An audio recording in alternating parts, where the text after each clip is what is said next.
bonsoir à tous. Il est 18h et vous suivez Kin Direct, votre magazine, programme de chaque soir au cours duquel nous décryptons l'actualité qui reste dominée à la fois par la libération de Stanis Boujakera, les obsèques de Chérubin Okende, mais encore et toujours cette levée du moratoire signé par la ministre de la Justice, le moratoire qui a empêché l'exécution de la peine de mort. La RDC n'est plus un pays abolitionniste. Maintenant, on exécutera les personnes coupables de quelques griefs donnés tels que relevés par cette décision du gouvernement congolais. Alors, quelle en est l'opportunité? On va en parler avec un défenseur des droits humains, dans la personne de M. Jean-Claude Katende. Restez donc avec nous pour suivre en décryptage justement ce sujet. On parlera également de la course à la présidentielle de l'Assemblée nationale qui, pour présider la chambre basse du Parlement, entre Mbosso et Vital Kamerhe, un membre de la CRD sera avec nous pour justement nous dire pourquoi doit-on reconduire Mbosso Kodia. Et enfin, des missions, ce sera toujours politique, cette fois pour parler du contentieux électoral avec Désiré Chimbenko qui va venir nous parler justement des erreurs matérielles décelées par son parti après l'invalidation de Madame Séraphine Kiloubo. Bien avant cela, on va prendre l'actualité dans son analyse et dans sa présentation dans les grandes lignes avec Damaris Kayembe qui est avec moi. Bonsoir Damaris, bienvenue à vous. Bonsoir Gaëtan et merci. Mesdames et messieurs, bonsoir. L'actualité sur Télé 50, c'est tout de suite.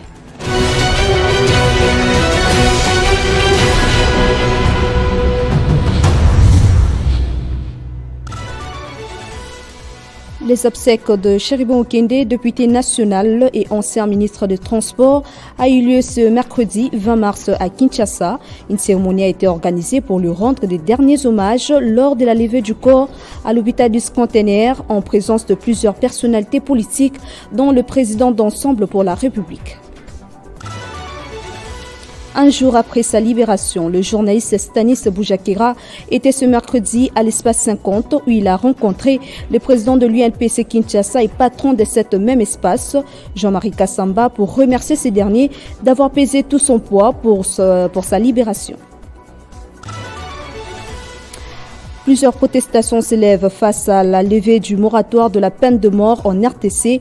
Les ambassades du Canada, de la Norvège, du Royaume-Uni et de la Suisse sont profondément préoccupés par cette décision. Ils estiment que l'application à la peine de mort porte atteinte à la dignité humaine. Réagissant à cette vague des réactions de protestation, le porte-parole du gouvernement, Patrick Mouyaya, indique que cette décision a été prise pour de besoins spécifiques. L'objectif est de mettre fin à la traîtrise de militaires qui sont de mèche avec l'ennemi en causant la mort et la désolation au sein de la population congolaise. C'est tout pour ces grands titres d'information qui vous seront développés dans notre édition de 19h avec Christopher Ochokoum à la présentation. Entre-temps, Kinshasa Direct se poursuit avec Gaëtan Koubaburonzi. Retrouvez toute l'actualité en continu sur www.tele50.cd.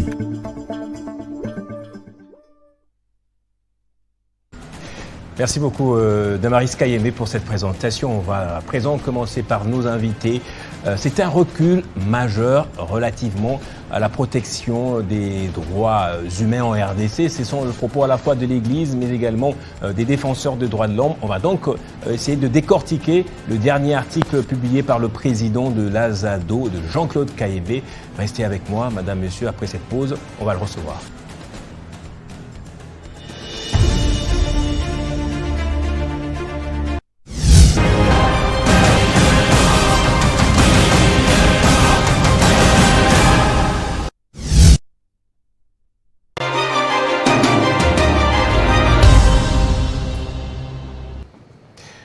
C'est Jean-Claude Katende, le président de l'Azado, l'association africaine des droits de l'homme, qui est mon tout premier invité. Bonsoir, bienvenue à vous, maître. Bonsoir, monsieur Gaëtan, et merci. Alors, vous avez signé un article en début de cette semaine intitulé « Exécution de la peine de mort, un couteau à double tranchant ». Alors, dans cet article, évidemment, vous vous opposez catégoriquement et scientifiquement à cette levée du moratoire. On va essayer de décortiquer au fur et à mesure cet article. Alors, vous dites en liminaire, que c'est un recul majeur relativement à la protection des droits humains en RDC, mais également une violation flagrante de la Constitution. Vous parlez de l'article 61 de notre Constitution. Effectivement. Je pense que quand l'idée avait été avancée par le Conseil supérieur de la défense, nous avions déjà pris position pour essayer de donner notre contribution. Parce que moi, je suis convaincu qu'en démocratie, il faut que ceux qui sont au pouvoir et les citoyens soient tous ouverts au débat. Parce que c'est quand même une question majeure qui porte en fait un grand impact sur la vie de la communauté, et donc la question, pour moi, doit être soumise au débat. Mais nous avons été surpris que le gouvernement ait pris cette décision de lever le moratoire sur l'exécution de la peine de mort, et Madame la ministre de la Justice a concrétisé cette décision, n'est-ce pas, du gouvernement par la circulaire dont j'ai fait mention. Une autre circulaire? Oui, dans la circulaire dont j'ai fait mention dans mon article. Ouais. Effectivement, c'est un recul majeur. Parce que quand vous lisez beaucoup d'instruments juridiques produits par la République démocratique du Congo, vous vous rendez effectivement compte que notre pays est résolument engagé dans la promotion et la protection des droits de l'homme. Et dans cette perspective-là, le premier droit et le droit le plus important, c'est le droit à la vie. Et donc, justement, le premier alinéa de l'article 61 de la Constitution. Exactement. Maintenant, quand vous allez dans la Constitution, il est un peu dommage de constater que les scientifiques dans les milieux universitaires, même ceux-là qui soutenaient avec nous sous les régimes du président Kabila que la peine de mort doit être abolie, aujourd'hui, ils sont taiseux. Tout simplement parce qu'ils sont proches du régime actuel. Et ça, c'est un grand défaut de voir que ceux-là qui ont eu le mandat d'éclairer la communauté sur certaines questions prennent du recul par rapport à ça. Et quand vous lisez les articles 16 et les articles 16 et 61 de la Constitution, et moi je préfère l'article 61 parce que c'est un article qui est très clair sur la question. Et dans cet article, il est dit « en aucun cas ». Vous voyez comment l'article est introduit. « En aucun cas », même quand nous sommes dans un état de siège ou l'état d'urgence, en fait, ce sont les deux états qui permettent aux autorités de porter atteinte à certains droits. Même dans ce cas-là, la Constitution dit on ne peut pas déroger aux principes et droits ci-après. Et parmi ces principes, le premier auquel on ne doit pas déroger, c'est le droit à la vie. Voyez-vous? Et donc, nous considérons que la levée du moratoire est anticonstitutionnelle parce qu'elle viole l'esprit et la lettre de la Constitution. Et dans ce contexte-là, en tant qu'acteur dans la vie sociale et défenseur des droits de l'homme, du Congo, et surtout en tant que président d'une des grandes organisations de droits de l'homme dans notre pays, sans oublier que j'assume aussi des fonctions importantes au niveau international. Je suis vice-président de la Ligue, de la Fédération des Ligues de droits de l'homme, une organisation mondiale qui a fait ses preuves dans le monde en ce qui concerne la protection et la promotion des droits humains. Donc je ne pouvais pas me taire. Alors, vous avez tout à l'heure évoqué ce caractère unilatéral de la décision des gouvernements, du gouvernement plutôt, qui n'a pas associé toutes les parties prenantes. Alors, mais également dans votre article, vous redoutez ou vous dénoncez le fait que le débat dans l'opinion publique n'est pas permis non plus. Ceux qui considèrent ou ceux qui s'opposent à cette levée de moratoire sont considérés comme des traîtres. Comment comprendre cela, que c'est accepté tant soit peu par la population comme ça? Non, mais... Et c'est une décision populiste comme ça qu'on a fait avaler aux gens? Je pense que nous devons continuer à alimenter la réflexion en tant que citoyens libres. Les propos auxquels vous faites allusion, je les ai entendus d'un homme politique bien connu sur l'échiquier politique de la République démocratique du Congo, qui a dit que tous ceux qui s'opposent à la levée, n'est-ce pas, du moratoire, sont avec les ennemis de la République. C'est une déclaration grave. Et de la part de ceux-là même qui sont les chantres de l'état de droit. Peut-on vraiment concevoir une démocratie sans débat? C'est impossible. Et donc, s'ils sont convaincus que la décision qu'ils ont prise est la bonne et la meilleure, ils doivent accepter la contradiction. Et moi, je suis allé directement en mettant mes pieds dans les plats en donnant un certain nombre de raisons. On va les évoquer, oui. ces raisons, oui. Et j'aurais bien voulu que ces gens qui soutiennent, ces Congolais, ces Congolaises qui soutiennent la levée du moratoire, débattent avec moi, point par point, pour que nous puissions comprendre quelle est la pertinence de la décision qu'ils ont prise.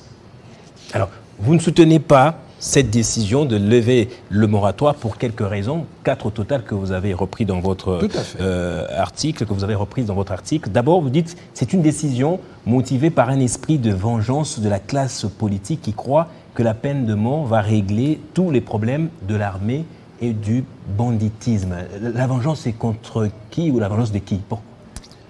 Vous savez, nous sommes en démocratie. Oui. Les mots et les verbes qu'on utilise ont toute leur signification. Et ces mots et verbes révèlent ce qui est caché dans le cœur des gens, ou l'esprit qui caractérise les gens qui pondent certains textes. Quand vous lisez la circulaire, quelque part il est dit que c'est en vue de débarrasser l'armée de notre pays des traîtres. Le verbe débarrasser. Mais qu'est-ce qu'on fait des traîtres, maître Jean-Claude Katende? Non, il faut concevoir que nous sommes en démocratie. Oui. Parmi ceux-là même qui ont pris la décision, il peut y avoir des traîtres. Mais est-ce qu'il faut que ces gens, nous puissions nous en débarrasser? Non.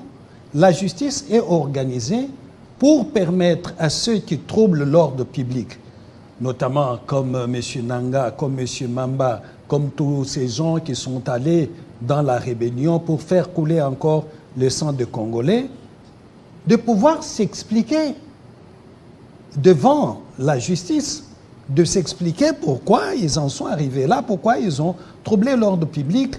En fait, c'est de rendre compte. La justice n'est pas faite pour se débarrasser des citoyens. Ça, c'est vraiment un esprit du monde non civilisé. La justice, elle est faite pour permettre à ceux qui violent les lois de la République, qui commettent des infractions, pour venir s'expliquer. Pour venir expliquer aux citoyens pourquoi ils ont fait ceci ou ils ont fait cela. Et à la fin, dans toute indépendance, les juges vont prendre la décision qui convienne à âme et conscience. Mais c'est peut-être pour dissuader. Je sais que vous êtes contre cela, pas seulement vous, mais même d'autres organisations. Mais pour la République, il faut essayer de dissuader les personnes qui ont déjà pris les armes, ou dissuader même ceux qui auraient l'intention de prendre les armes, que finalement, vous pouvez être décapité. Ouais. Non. Oui. Dans les États où la peine de mort est appliquée, les banditismes, les terrorismes n'ont pas reculé du fait de l'application de la peine de mort. Que ce soit en Chine, que ce soit dans certains États aux États-Unis, ou que ce soit dans la Fédération de Russie. Est-ce que vous savez que nous avons certains pays qui ont connu la situation pire que la nôtre, comme le Sierra Leone, qui ont aboli la peine de mort? Vous avez la République centrafricaine, ils ont aboli la peine de mort. Vous avez le Rwanda, ils ont aboli la peine de mort. Moi, je continue à dire que le problème de la République démocratique du Congo, c'est le manque de sérieux généralisé. Rapidement. C'est le manque de sérieux généralisé. Est-ce qu'aujourd'hui, nous pouvons dire que ceux qui ont pris la décision, parce que comment sommes-nous arrivés là avec l'armée aujourd'hui? Comment sommes-nous arrivés là? Si vous voyez bien la débâcle de notre armée, c'est un certain nombre de décisions qui ont été prises par les dirigeants politiques, que ce soit d'hier comme d'aujourd'hui. Voyez-vous? Est-ce que pour régler les problèmes de l'armée, il n'y a que la peine de mort? J'ai dit non. J'ai dit non. Il y a quoi d'autre? Il faut que dans les recrutements des militaires, qu'on soit sérieux. Il faut que dans la discipline de l'armée, qu'on soit sérieux. Est-ce que vous savez, et quelqu'un l'a dénoncé sur d'autres médias, que nous avons des généraux qui sont à l'est du pays, dont le travail est de faire le trafic des minerais. Vous avez dans ce pays, est-ce que vous savez qu'il est interdit aux fonctionnaires et à leurs femmes d'exercer le commerce? Mais sous nos yeux, la plupart des fonctionnaires font le commerce, leurs femmes aussi. Maître, je voudrais connaître un peu le fond de votre pensée. Comment expliquer que la RDC marche à contre-courant comme ça, alors que la tendance mondiale est à l'abolitionnisme de la peine de mort, justement. Et nous qui nous faisons appeler République à la fois démocratique du Congo, aujourd'hui, on veut exécuter la peine de mort. Ça cache quoi? Est-ce prémisse d'une dérive dictatoriale qui s'installe ou quoi? Ouais. Peut-être que nous sommes en train d'y aller. Ouais. Mais la dictature ne s'installe pas d'un coup. Il y a un certain nombre d'actes qu'on pose, notamment quand les dirigeants ne savent plus respecter les lois de la République. Voyez-vous? Et quand les dirigeants violent la Constitution, comme dans le cas d'espèce, ce sont des points qui doivent inquiéter nous qui suivons l'actualité, la vie politique en République démocratique du Congo. Ça doit nous inquiéter. Parce que si aujourd'hui, la classe politique, les dirigeants politiques violent la Constitution pour une situation qui semble montrer au peuple qu'ils ont raison, un jour ils vont violer la Constitution sans raison. C'est pour ça que dès maintenant, nous devons nous tenir debout pour dire, messieurs et dames, la direction que vous prenez n'est pas bonne pour notre pays. Et pourquoi on veut recourir à la peine de mort? C'est la faillite. Okay. La faillite de la classe politique. On n'est pas à mesure d'imposer un leadership qui permette à ce que l'autorité de l'État soit ressentie. Dans les pays où on n'applique pas la peine de mort, mais on sent l'autorité de l'État. Est-ce que l'État est présent? Je peux vous dire que j'étais au Walungu dans un village. Ouais, dans le sud Kivu. Dans le sud Kivu, où les gens ignorent tout ce qui se passe à Kinshasa. Vous dites également, maître, que parmi les raisons, en tout cas pour lesquelles vous refutez cette décision du gouvernement congolais, qu'elle va aggraver les problèmes de notre justice. Bien sûr. Qu'est-ce que ça veut dire? Bien sûr, parce que, vous voyez, nous sommes dans la situation où, avec cette tendance à se débarrasser des traîtres, on risque d'instrumentaliser la justice. Monsieur Gaëtan est arrêté pour telle raison ou telle autre, et la classe politique est derrière pour qu'on vous condamne à mort. C'est déjà aggraver les problèmes de la justice. En même temps aussi, si moi je sais que Gaëtan est mon frère, il est exposé à la peine capitale, mais je vais mobiliser la famille pour que nous puissions réunir l'argent nécessaire pour aller corrompre les juges. Il n'y a personne qui va accepter que, même ceux-là qui prennent la décision, si leurs femmes, leurs maris, leurs enfants sont exposés à la peine capitale, je ne suis pas sûr qu'ils vont avoir le même discours. Et je rappelle ici que ce n'est pas seulement pour les problèmes de l'armée. Quand vous lisez la circulaire, même ceux qui vont détourner l'argent de l'État vont être condamnés à mort. Vont être condamnés à mort. Donc, même ceux-là qui aujourd'hui sont les chantres de cette décision, si un jour ils mettent la main sur la caisse de l'État, ils vont être attrapés. Et ils s'exposent à la mort. Or, si nous avons... parce que moi j'estime que le plus grand problème du Congolais, c'est notre mentalité. Et c'est là que le gouvernement doit faire le plus grand travail pour que notre mentalité change. Voyez-vous la question, par exemple, de Kuluna? Est-ce que vous savez que dans notre police, les Kuluna ont été recrutés sans aucun regard scientifique, objectif pour savoir d'où viennent ces personnes qui se présentent à être recrutées, quel est leur arrière-plan? On a pris tout le monde, on a mis dans la police. Maintenant, quand les Kuluna qui sont dans la police vont sur terrain rencontrer leurs anciens amis... Les leurs. Qu'est-ce que vous voulez qu'ils fassent? Ils les protègent. Alors, vous dites également... Et ça, c'est quoi? C'est le manque de sérieux généralisé. C'est le manque de sérieux généralisé. Nous faisons certaines choses avec beaucoup de légèreté, en sorte que un jour ou un autre, ça se retourne contre nous. Si nous étions un État sérieux, c'est qu'on ferait. C'est tout simplement de commencer par modifier la Constitution. Supprimer les articles qui consacrent le droit, la protection du droit à la vie. Et après, aller sur ce chemin. C'est quelque chose qui est impensable, en tout cas, au XXIe siècle. Oui, mais voilà. Aller sur ce chemin-là, que de prendre un chemin de tournée. Vous dites également, pour terminer, il me reste 2 questions, j'espère qu'on restera dans le temps, que c'est un couteau à double tranchant, peut-être parce qu'on pourra s'en servir pour exécuter les adversaires politiques. C'est cela? Oui, bien sûr. Et je pense que la classe politique, du côté de l'opposition, ils l'ont dit aussi. Mais il ne faut pas oublier que c'est un couteau à double tranchant, parce que non seulement on le met en place pour faire mal aux autres, mais il peut se retourner contre nous-mêmes. OK. Il peut se retourner contre nous-mêmes. C'est de là... Contre ceux qui sont au pouvoir maintenant. Contre ceux qui sont au pouvoir. Mais ils ne vont pas aussi rester au pouvoir éternellement. Dans 5 ans, l'administration Tshisekedi va partir.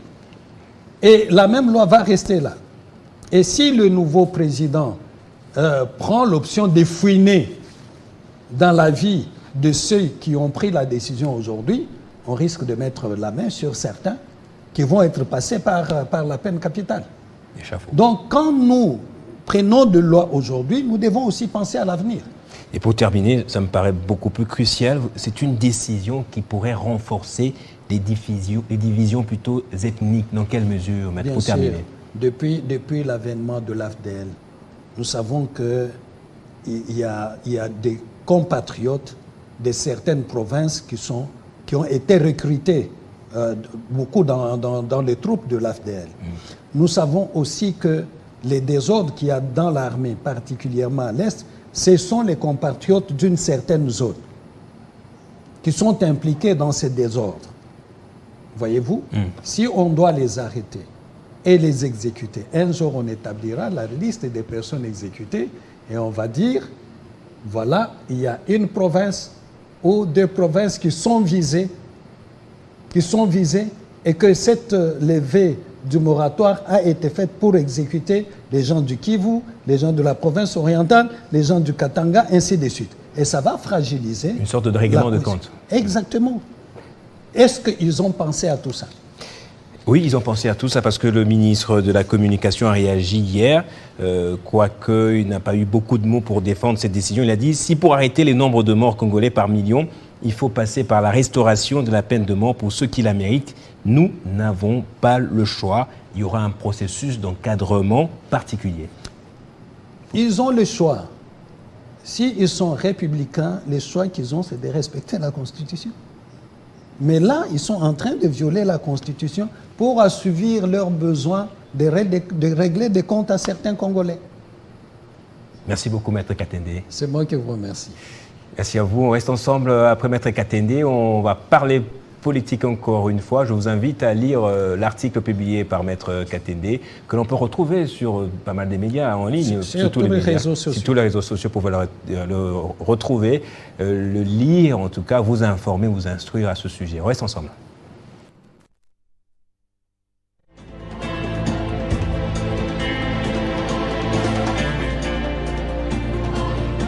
Télé50, la seule chaîne qui incarne la République démocratique du Congo.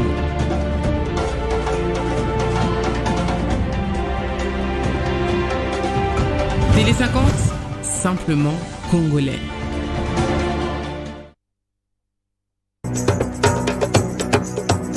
Nous avons été précurseurs.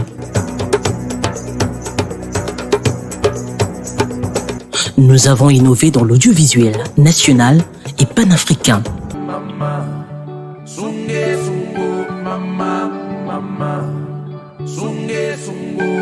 Notre combat est et reste la défense de l'identité congolaise, sa culture,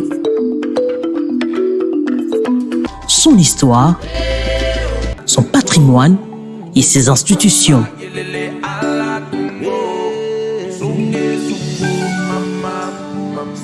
Quoi qu'il en coûte, le Congo est notre cause, maintenant nous travaillons plus pour vous donner encore plus.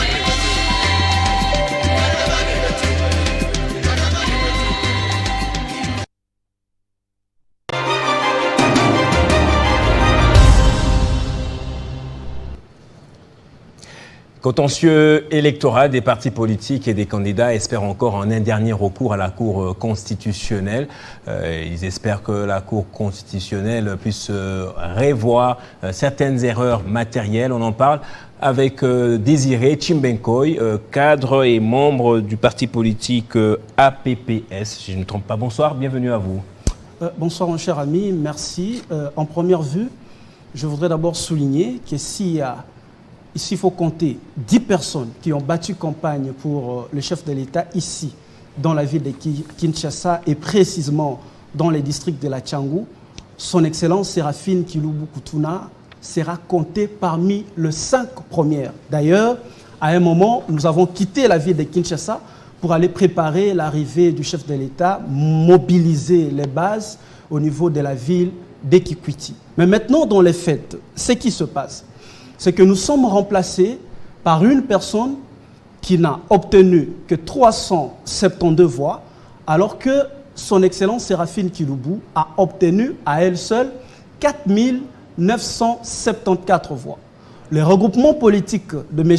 Kabengela de FPAU n'a obtenu dans l'ensemble que 4580 voix, alors que l'Alliance A Bloc 50, sur laquelle Mme Kiloubou a été alignée, a obtenu 15 567 voix. Et en plus de cela, c'est que son Excellence Séraphine Kiloubou est 11e sur la liste, alors que le candidat de FPAU, lui, il est 331e sur la liste de plus ou moins 1300 candidats. Et finalement, il faut relever que nous n'avons jamais été notifié par rapport à cette requête. Il n'y a jamais eu de requête au niveau de la Cour de FPAU contre Alliance Bloc 50. Nos avocats n'ont jamais été informés et donc il y a eu un procès en sens unique. Et vous savez que dans tout procès, et même dans les États le plus primaires du monde, le principe de la défense est un principe du droit de la défense, est un principe fondamental. On ne peut pas prendre une décision contre quelqu'un, on ne peut pas invalider quelqu'un sans l'avoir entendu, encore moins sans lui avoir permis de présenter son moyen de défense. Et malheureusement, c'est ce qui est arrivé à son Excellence Séraphine Kiloubou. Et nous considérons là que nous avons en face de nous une sorte d'erreur matérielle, s'il faut la désigner ici, et la Cour constitutionnelle a intérêt à pouvoir réparer cette erreur immédiatement, parce qu'il est inconcevable qu'une personne qui s'est déployée sur terrain et qui vit avec la population de la Tchangou, où il y a des actions palpables, puisse être écartée au profit d'une personne qui n'a jamais foulé les pieds pendant la campagne et qu'on n'a vu nulle part. C'est incroyable. Merci beaucoup, Désiré Chimbenkoy. On va replanter le décor. Séraphine Kiloubou, c'est l'actuel vice-ministre des Transports. Évidemment. Autrefois vice-ministre à la Défense, président du parti politique APPS, faisant partie du grand regroupement politique AB Bloc 50, c'est cela. Ouais. Alors, candidat à Tchangou, invalidé par la Cour constitutionnelle. La Cour peut invalider une personnalité sans qu'elle ait été saisie par qui que ce soit, pour plusieurs motifs, notamment parce que la candidature ou le défaut de candidature aurait pu échapper à la CENI. La Cour peut justement invalider une personnalité aussi, sans forcément que la personne ait été attaquée par la Cour, par une autre personnalité. Malheureusement, ce qui arrive pour notre cas, c'est que la Cour constitutionnelle statue en contentieux des résultats. D'abord, il faut préciser ça, et nous ne sommes pas en contentieux des régularités. Et même dans l'arrêt qui a été pondu par la Cour constitutionnelle, la Cour nous a invalidés pour un candidat au nom duquel la Cour prétend avoir procédé au recomptage de voix. C'est que une faille. Pourquoi? Parce que pour que la Cour procède au recomptage de voix des candidats qui en attaquent un autre, il doit produire ce qu'on appelle en droit l'arrêt avant dire droit, un arrêt préparatoire pour permettre aux deux parties au conflit de pouvoir se mettre sur place et procéder à ces recomptages de voix. C'est-à-dire, il y a d'un côté son Excellence Séraphine Kiloubu qui serait attaqué, même si jusque-là, on ne nous a jamais notifié de cette attaque, de cette requête. Et d'autre part, messieurs Kabengela de FPAU, avant que les recomptages de voix ne puissent être opérés, il faut que les deux parties puissent être mis d'accord par un arrêt d'avant-dire droit et que par cet arrêt, les recomptages de voix puissent être faits de manière transparente, c'est-à-dire en présence de tous les candidats. Nous n'avons pas été invalidés pour question d'irrégularité et on nous a présenté cette situation-là. Et mon cher ami, ce qui est plus grave dans cette situation, c'est que d'après l'arrêt de la Cour, d'ailleurs j'ai ici, la Cour dit que M. Kabengele passe, j'appelle ça un miracle, de 372 voix à 11 000 voix. Parce que nous avons les résultats publiés par la CENI qui a organisé les élections. Mais au niveau de la Cour, nous sommes tous surpris de voir qu'un monsieur qui est 4e sur sa liste, qui avait 372 voix, se retrouve avec 11 000 quelque chose de voix. Mais lorsque Félix Tshisekedi, ces voix ont été revues à la hausse par la Cour constitutionnelle, on n'a pas vu quelqu'un venir s'en plaindre en disant qu'on a fait le recomptage sans que un des membres faisant partie de l'Union sacrée des nations était là pour participer à ce recomptage. Malheureusement, je ne sais pas ce qu'il en était, je ne suis pas... Ces suffrages ont été revus à la hausse. En train de parler à la CENI, on a parlé de 73% simplement. Il y a eu quelques pourcentages qui ont été rajoutés par la Cour constitutionnelle. Si vous voulez qu'on puisse faire un débat sur l'élection du président de la République... C'est les mêmes, c'est un contentieux électoral aussi. Non, invitez-moi un autre jour, je viendrai pour ces débats, mais permettez-moi... Vous reconnaissez au moins que la Cour peut recompter les voix et changer l'ordre d'arrivée des candidats. Je reconnais que la Cour peut compter le voix, mais de manière, recompter le voix, mais de manière transparente. Transparente, c'est-à-dire, il faut que les deux parties au conflit puissent être présentes. On ne peut pas... Je vous donne un exemple. À la présidentielle, il n'y avait pas deux partis pour vérifier. Non, parce que le président Tshisekedi n'avait pas un candidat qui est allé au contentieux de résultats. Mais ça n'a pas empêché la Cour de donner d'autres voix. Non, écoutez. Il faut être précis par rapport à cette question. Oui. Messieurs, le candidat qui est allé à la présidence de la République pour contester l'élection de Félix Tshisekedi est allé au contentieux des régularités. Et donc, il n'est pas allé au contentieux des résultats.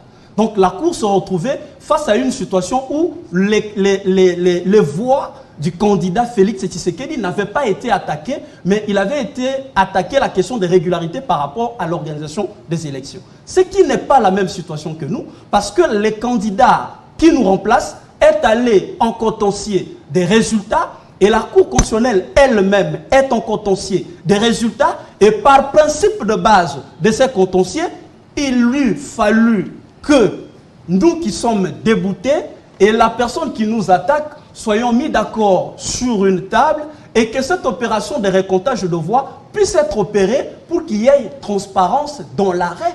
C'est comme si on porte plainte contre vous, on instruit votre dossier, vous n'êtes pas, on porte plainte, vous n'êtes pas au courant, on instruit votre dossier, vous n'êtes pas au courant et vous apprenez tout simplement qu'on vous a condamné.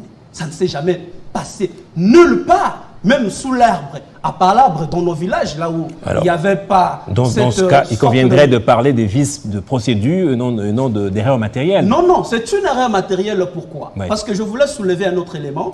C'est que les candidats prétendent, la liste du candidat, d'après l'arrêt de la Cour constitutionnelle qui est là, c'est que les regroupements FPAU passent de 4 580 voix, malheureusement, à plus de 30 000 voix. Et par voie de conséquences, dans une liste de 19 élus, son Excellence Séraphine Kiloubu est à la 11e place. Lorsqu'on trouve quelqu'un, parce qu'à Tchangou, les candidats qui ont eu plus de voix n'en ont pas eu plus de 30. Lorsqu'on trouve quelqu'un qui a eu plus de 30 000 voix, cette personne devait en réalité être placée soit à la première, à la deuxième ou à la troisième position.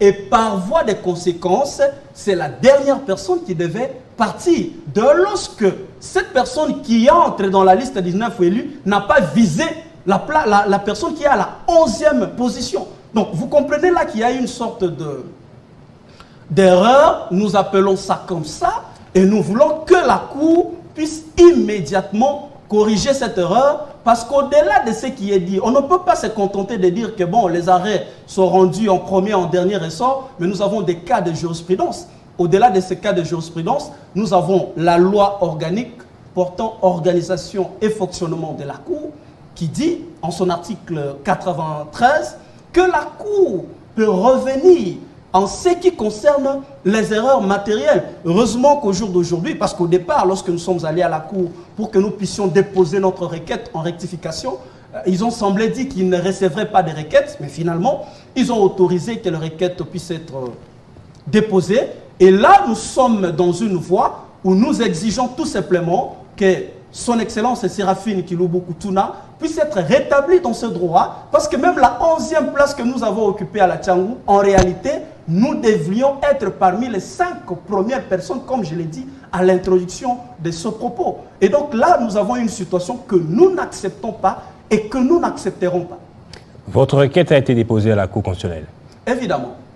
Ça a été reçu? La requête est déposée et reçue, et là, nous attendons que le plénière puisse être convoqué et qu'on puisse comprendre qu'une décision, pourquoi est-ce que nous avions des contentieux avec d'autres regroupements politiques, les requêtes avaient été déclarées recevables et non fondées, c'est-à-dire que nous étions partie prenante au contentieux. Mais il y avait un contentieux sur nous et la Cour ne nous a jamais informé qu'il y a un contentieux sur nous. Si nous devons aller dans sa logique, alors que nous étions là, et jusqu'à ce qu'une décision puisse être prise. Et vous savez que le principe sacro-sancti en matière de procès, c'est la possibilité, le droit à la défense. Même une personne qui a tué, même une personne dont on a de preuves tangibles de sa culpabilité, on ne peut pas prendre une décision sans l'avoir entendu, encore moins l'avoir informé. Malheureusement, c'est une décision qui a été prise à l'encontre de notre autorité morale, son Excellence Séraphine Kiloubou, et nous déplorons cette décision, mais nous voulons bien que la Cour puisse se rattraper, parce que c'est une erreur matérielle que nous voudrions bien voir être corrigée. Parce qu'une personne qui est à la 331e place et par-dessus tout, cette personne n'est ni première sur sa liste, elle n'est ni deuxième, elle n'est ni troisième, elle est 4e sur la liste de leur regroupement politique. Et en contentieux électoral, les personnes qui devraient en principe saisir la Cour en contestation des élections, c'est les 2 premières personnes, soit la première personne. Mais nous sommes étonnés de voir que c'est la 4e personne qui a la 331e personne. Mais si après recomptage, cette personne qu'on a présentée comme 4e personne avait obtenu beaucoup plus de voix et qui devrait être la première personne sur la liste, c'est tout à fait normal que tout change. Mais la méthodologie... C'est ça aussi, quand on recompte les voix. Le recomptage de voix, je vous ai dit ici au départ, qu'en droit électoral, c'est le droit de la transparence, le droit de la vérité. Il faut mettre tout le monde d'accord. Il faut faire des choses de manière claire, parce que vous n'inventez absolument rien. Ce n'est pas la Cour qui organise, c'est la CENI. La CENI nous dit, ce monsieur a 372 voix. Si la Cour trouve que ce même type-là, il vient avec des preuves où il doit avoir 11 000 voix, il doit appeler la partie, une autre partie au procès pour que cette opération de recomptage de voix puisse être opérée en ciel ouvert. Pourquoi voir boutiquer toutes ces choses à notre insu et finir par prendre un arrêt sans que nous ne puissions être au courant? Déjà, la démarche qui a consisté à ne pas nous mettre au courant, à ne pas nous notifier, à ne pas informer nos avocats, voudrait cacher une intention de nuire à la personne de son Excellence Séraphine Kiloubou. Et tout est clair, tout esprit normalement constitué peut comprendre que la démarche, que ce soit la démarche, que ce soit le fond de la question, il n'y a pas eu de la sincérité et de la transparence. Alors que nous voudrions bien voir aujourd'hui le président de la République être... Apparemment, tout le monde veut accompagner le président Tshisekedi, mais personne ne veut appliquer sa vision. Tout le monde veut travailler avec lui, tout le monde veut occuper un poste, tout le monde veut assumer des responsabilités, mais personne ne veut matérialiser ce que lui, il pense. Et c'est déplorable. Vice de procédure, manque de transparence, manque de sincérité, personne ne veut appliquer la vision du chef de l'État. Est-ce que vous pensez, comme l'a publié un mouvement de la société civile, des lanceurs d'alerte, que la Cour a été sérieusement corrompue avec des billets allant jusqu'à près de $1 million, 600 000 $ pour que l'on change de voix en faveur de certaines personnes. Je ne suis pas responsable de... Mais justement, quand vous parlez de manque de transparence, de sincérité, et finalement pour chuter en parlant d'erreurs matérielles, il y a un grand décalage entre cela. Erreurs matérielles simples, ça se comprend. Mais quand on manque de sincérité, il y a vice des procédures, il y a manque de transparence, peut-être pas le fruit d'une corruption. En tant que journaliste, vous êtes journaliste, je vous connais très bien, faisant très bien votre travail. Je vous ai présenté le fait, qui sont des faits vérifiables. Mais conclure qu'il y a corruption, je ne sais pas ce qu'il en est parce que je n'ai jamais été associé à quoi que ce soit. Donc, je ne sais pas faire cette conclusion, mais ceux qui nous suivent peuvent faire leur conclusion. Moi, j'ai présenté le fait. Je ne peux pas me permettre de venir dire ici qu'il y a eu corruption alors que je n'en ai pas de preuves. Je suis venu vous présenter... J'essaie juste de lire entre les lignes. Par rapport à... Ok, si ça vous appartient, la conclusion, il n'y a pas de problème. Mais cette conclusion ne vient pas de moi. Vous ne la partagez pas. Je ne la partage pas, mais je vous présente des faits. Et ces faits sont vérifiables. Mais vous avez confiance quand même en ces personnes-là, en ces juges? Nous avons confiance aux institutions de la République. D'abord, à la première institution de la République, qui est le président Félix-Antoine Tshisekedi, garant des bons fonctionnements des institutions de la République démocratique du Congo et commandant suprême. Il est le premier magistrat. Et nous avons confiance à lui. Et en tant qu'un bon chef, je pense que toutes les voies possibles seront appliquées pour que ceux qui ont été déboutés illégalement puissent être rétablis dans leurs droits et que les erreurs qui auraient été commises puissent être réparées. Donc nous avons confiance aux institutions de la République démocratique du Congo, mais nous n'avons pas confiance aux individus. Est-ce qu'il faut pour cela donc une chambre spéciale qui va essayer d'analyser toutes les erreurs matérielles et nouvelles requêtes? Et d'ailleurs, je ne comprends pas cette histoire de la chambre spéciale parce que quand vous lisez l'article 93 que je vous ai cité, je crois l'alinéa 4, on ne parle pas d'une chambre spéciale, c'est une procédure normale. L'article 94 parle des requêtes en rectification des erreurs matérielles parce que les législateurs savaient très bien que des personnes qui sont placées à la Cour constitutionnelle ne sont pas des extraterrestres. Ce sont des êtres humains qui peuvent se tromper et qui peuvent se rattraper. Donc, constituer une chambre spéciale ou instruire cette question à la régulière, ce n'est pas notre problème. Mais ce qui préoccupe les habitants de la Tchangou, qui ont d'ailleurs manifesté derrièrement contre cette décision, c'est de voir leurs élus revenir à l'Assemblée nationale. C'est ce qui nous importe, nous. Merci beaucoup Désiré Tshimeko d'être passé sur le plateau de Télé 50 et de pouvoir nous montrer toutes ces preuves d'erreurs matérielles à travers la décision de la Cour constitutionnelle. Merci beaucoup mon cher ami. Madame, Messieurs, c'est donc par ici malheureusement qu'on va devoir se séparer. Notre toute dernier invité reste empêché retenu par les embouteillages. Lupsen Mukanza ne saura pas être de nôtres. Je vous dis déjà au revoir. Restez ensemble, restez avec nous. Le journal intervient dans quelques minutes à 19 h avec Christopher Otiokoum. Quant à moi, je vous retrouve demain dans Version Croisée.